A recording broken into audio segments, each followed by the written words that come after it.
What is going on, guys? It is your boy Bio2K, and today, man, I'm bringing you guys a video on the best defensive settings, and also on top of that, kind of how I play my defense and how we shut down basically every single opponent that I go up against, obviously unless it's like Splash.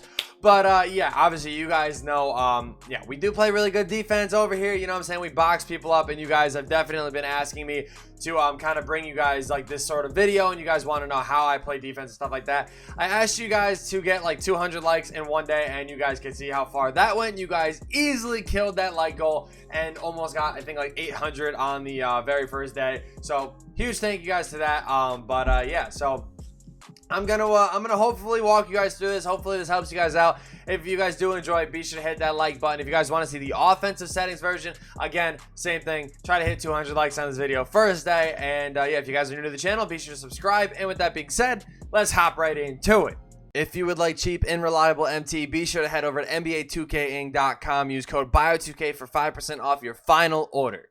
Going over the team, I'm going to go like position by position and kind of cover what you guys need in each of those spots. So this is going to apply from your point guard all the way to your small forwards, your 1, 2, and your 3 options. These are going to be your guys that are at the top of like zones and stuff like that. When you're pressing, they're going to be pressed up and stuff like that. So these are going to be the guys that these badges are most important. Now, taking a look at them, the clamps badge is the most important one. Obviously, you guys can see it says boost the ability to stay in front of the ball handler on the perimeter. Basically meaning your guys are going to get pushed through like a revolving door, and they'll actually be able to stay in front for at least 2 seconds. Now, the thing about defense is I feel like the strength rating is more important as of late.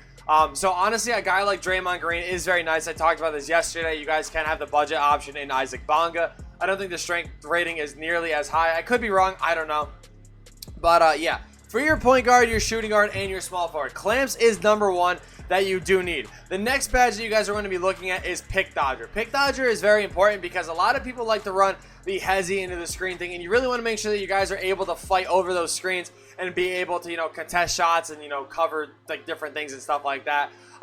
Other ones that are really important, pickpocket is like okay. I wouldn't say it's like necessary, but pickpocket does kind of come in handy, especially when people are, again, running the same thing nonstop, and you can kind of click square a couple times to get those, like, you know, little smack, you know what I'm saying, you smack the ball out of their hands a little bit. The only other badge, though, that is super important in the first 3 positions is interceptor. Increases chances of getting steals in passing lanes. If you guys have been playing this game, you guys know that that is probably the most glitchy badge in this game so far. What I mean by that is literally a ball could be 10 feet in the air. Your guy will turn into Mr. Fantastic, launch his arm up in the air, catch it, and come back down with it, and the ball like won't even be close to him. So most important badge on your wings and your point guard, definitely interceptor. Now, you guys know that I do run a small ball 4, and a lot of people always ask me, you know, like, oh, how come you run a small ball 4? Doesn't that mean you're getting abused in the paint? Like, you know, people are just going to, like, post hook over you, like, all the time, blah, blah, blah, blah, blah. You would think that in a normal basketball world or a game or whatever, yeah, that would make sense. You know, the taller guy is easily going to score over the shorter guy. However, in this game, there's one other badge that is, like, stupidly overpowered for whatever reason, and you guys can see that badge is called Interceptor. Intimidator.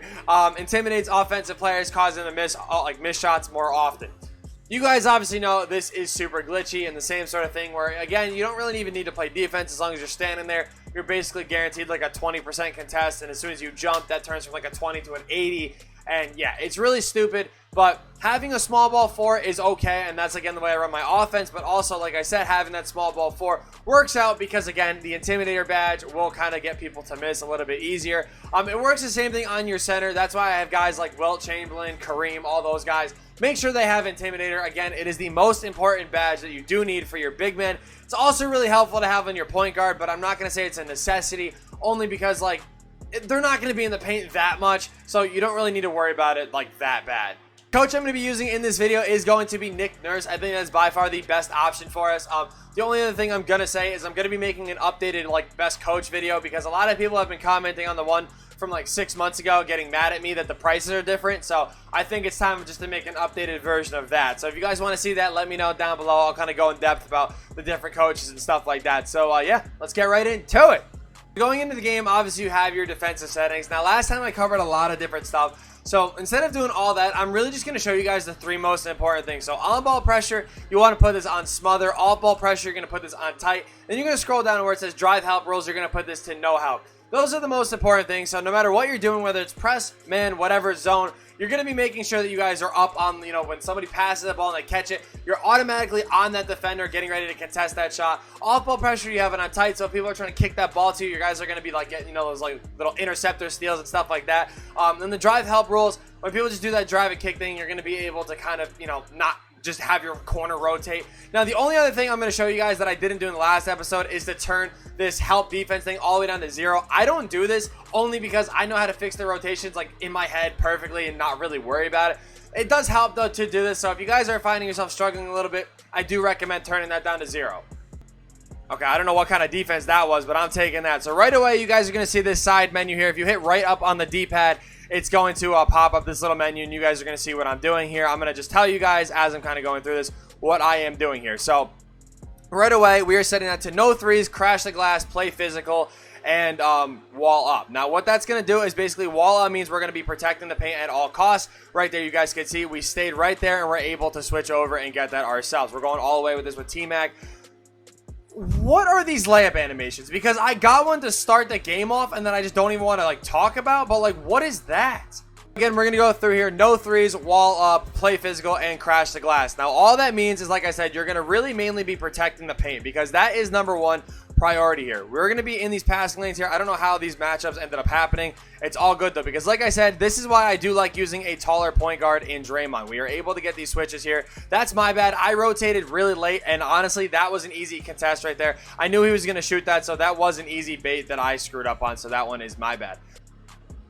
There we go. Good defense right there. You guys can kind of see we got a really good contest. We're going to pull that easy green bean with Draymond. Our offense is looking really sluggish to start. So immediately, like I talked about in my last video, you really want to pick up on your opponent's tendencies and what they are doing and stuff like that. Now, my opponent, I can honestly tell you, is very baited. And because of that, I'm really going to try to look to take advantage of that. Now, he's going to run a play. He's going to get wide open. Unfortunately, when I start talking and stuff like that, I kind of lose focus on what's going on the court. So that's my bad. But, yeah, that's going to be another easy 3 right there. I'll take that wide open with T-Mac. So, again, because my opponent is baited, I'm going to be going into a full court press. Now, you guys obviously know that when I'm streaming and stuff like that, I kind of just do my thing and just kind of do whatever I'm doing. So, let's go, T-Mac. Easy green. So, I'm going to get my defense here. We're going to press up on this inbound by running a full court press. Now, doing this, you guys can see right there, we're already going to get an easy steal out of this. It's all about just baiting your opponent, like I said. So if you guys don't really know how to bait and kind of how to get like those easy, you know, looks down, it's all about making your opponent think that somebody is open and not letting them be open. Now, right there, that's a steal. But again, same thing. He didn't throw it. Obviously, that is like an easy bait to that corner right there. But you guys already saw we should have gotten one of the steals from, you know, like the corner. So we're going to go all the way with Draymond. I lied. We're going to pass that out. Let's go. AK all the way. Easy dunk. So as I was saying, again, same thing. On defense, it's all about just baiting your opponent and making him throw things that they think are open. Now, same thing here. You guys are going to see. He's going to push this up with Kobe here. He's going to look to kick this back to Hakeem. We're right there contesting that with AK because, again, he thought he was open, and that is realistically the whole entire point of baiting people and kind of getting them to take a lot of like frustrating shots, you know, because it is frustrating when you do get baited. It doesn't happen all that much to me, but I do know how it's, I don't know.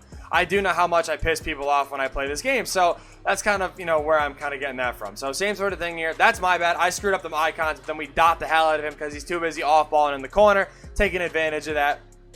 Again, same thing though. You guys can see my boy Dre's getting that easy steal. Now we're going to set up our offense here again.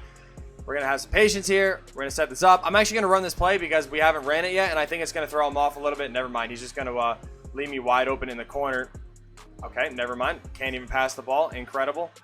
Okay, not bad. Everybody's just rotating for no reason. Hopefully we can set something back up here. So setting our defense back up here. My offense this game is terrible. If this is the offensive settings video, this would actually be awful. So again, same thing. You guys can see he's just trying to press like up on the floor, or he's just trying to push like the tempo up a little bit, and that's not going to work. When people try to run faster, that is when you want to press them and you want to take advantage, because you guys can see we're getting a lot of steals here. Draymond almost got another one. We're going to be right here for this steal. So coming into the second quarter here, my opponent was greening a lot of shots, and I will give him credit for that. But you guys already can see that we actually have a lot of turnovers already for him. So he's doing a good job. He's not throwing that corner pass, but that pass right there to the corner is by far one of the easiest ones to actually bait. So we're going to go all the way, same thing, just like he's doing. We're not really worried about that baited pass here. As long as we can speed him up and continuously get him to rush these inbound passes, we're going to really be able to take advantage of some easy inbounds and stuff like that. He's going to try to throw this here to somebody. Okay, I'll take that. We're switching off. right here for the corner pass. All right, we're right here, so we're chilling. So right here, you guys can kind of see baiting is literally just doing this, making it look like somebody's open, playing great defense. Same thing, we're in that passing lane. We're right there for that contest. Now, unfortunately, that's how 2K is. They're going to bail people out. But you guys can kind of see, it's literally all about pulling the corners away and just kind of baiting people into doing different things. It's kind of hard to explain because a lot of people have asked me, they've been like, oh, Bio, how come you haven't made a bait defense video yet? And it is very hard because it's like, it's not just, I can say it all I want, but I really, like, you guys just really have to see what I'm doing on the court and why I'm doing it. So same thing here.